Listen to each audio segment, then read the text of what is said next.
ভারতের প্রতিবেশী বা সীমান্তবর্তী রাষ্ট্র পাকিস্তান এবং চীন সবসময় ভারতের সাথে একটি বিরূপ সম্পর্ক বিরাজ করছে দীর্ঘদিন যাবৎ। সেই বিরোধ সম্পর্কের মধ্যে হঠাৎ করেই ভারতের ঘুম হারাম করে দিচ্ছে পাকিস্তানে ভয়ঙ্কর হেলিকপ্টার দিচ্ছে চীন। পাকিস্তানকে কি হেলিকপ্টার দিচ্ছে চীন সে বিষয়টা এবং কতটা ভয়ঙ্কর সে বিষয়ে আজকে আমাদের বিস্তারিত প্রতিবেদন। দিল্লির রাতের ঘুম কেড়ে নিয়েছে পাকিস্তানের বিমান বাহিনীকে ZME হেলিকপ্টার দিচ্ছে চীন। দক্ষিণ আফ্রিকার একটি প্রতিরক্ষা প্রদর্শনীতে চীন নতুন Z-10E আক্রমণকারী হেলিকপ্টার প্রদর্শন করছে, যার ওজন প্রায় 6 টন।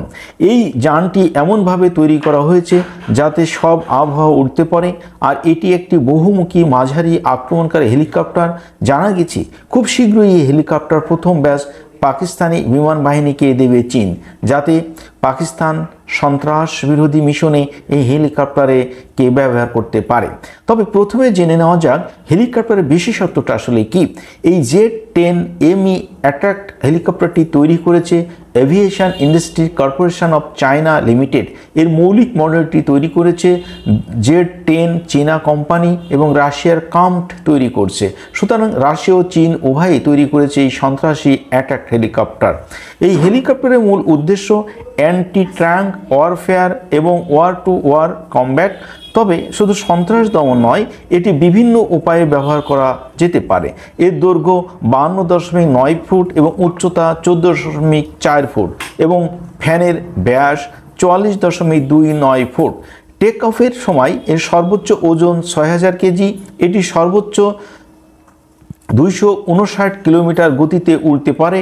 সর্বোচ্চ 4400 মিটার উচ্চতায় পৌঁছাতে পারবে এই হেলিকপ্টারটি। এই পরিসীমা 855 কিলোমিটার। সর্বোচ্চ 3.5 ঘন্টা আকাশে উড়তে পারে। এতে ইনস্টল করা হয়েছে নতুন ইঞ্জিন WZ-9G, যেটি 1500 হর্স পাওয়ার দেবে, যার ফলে হেলিকপ্টারটির প্রভাব বাতাস বয়ে চলা পরিবেশও ভারসাম্য বজায় রাখতে পারে। এর ফুয়েলস এবং ককপিটের চারপাশে একটি বিশেষ ধরনের অতিরিক্ত বর্ম স্থাপন করা হয়েছে। এই হেলিকপ্টারটি ইনফ্রারেড এবং ultraviolet alarm, laser, consumer measure, infrared jamming system, missile approach warning সিস্টেমের মতো কাউন্টার মেজার সিস্টেম দিয়ে সজ্জিত, যাতে যে কোনো ধরনের বিপদ আগে থেকেই টের পেয়ে যায় হেলিকপ্টারটি।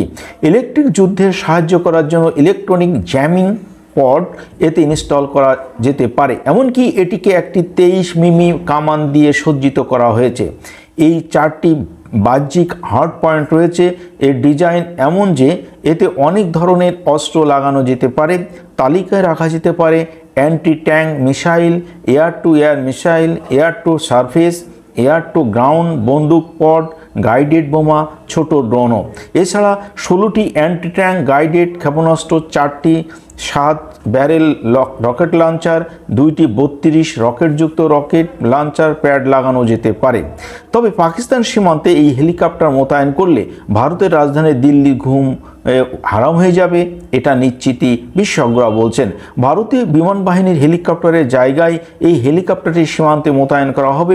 আর পাকিস্তান কোন কারণে ভারতের বিরুদ্ধে এই হেলিকপ্টার ব্যবহার করলো, ভারতের তার ক্ষেত্রে ভয়াবহ রূপ ধারণ করতে পারে।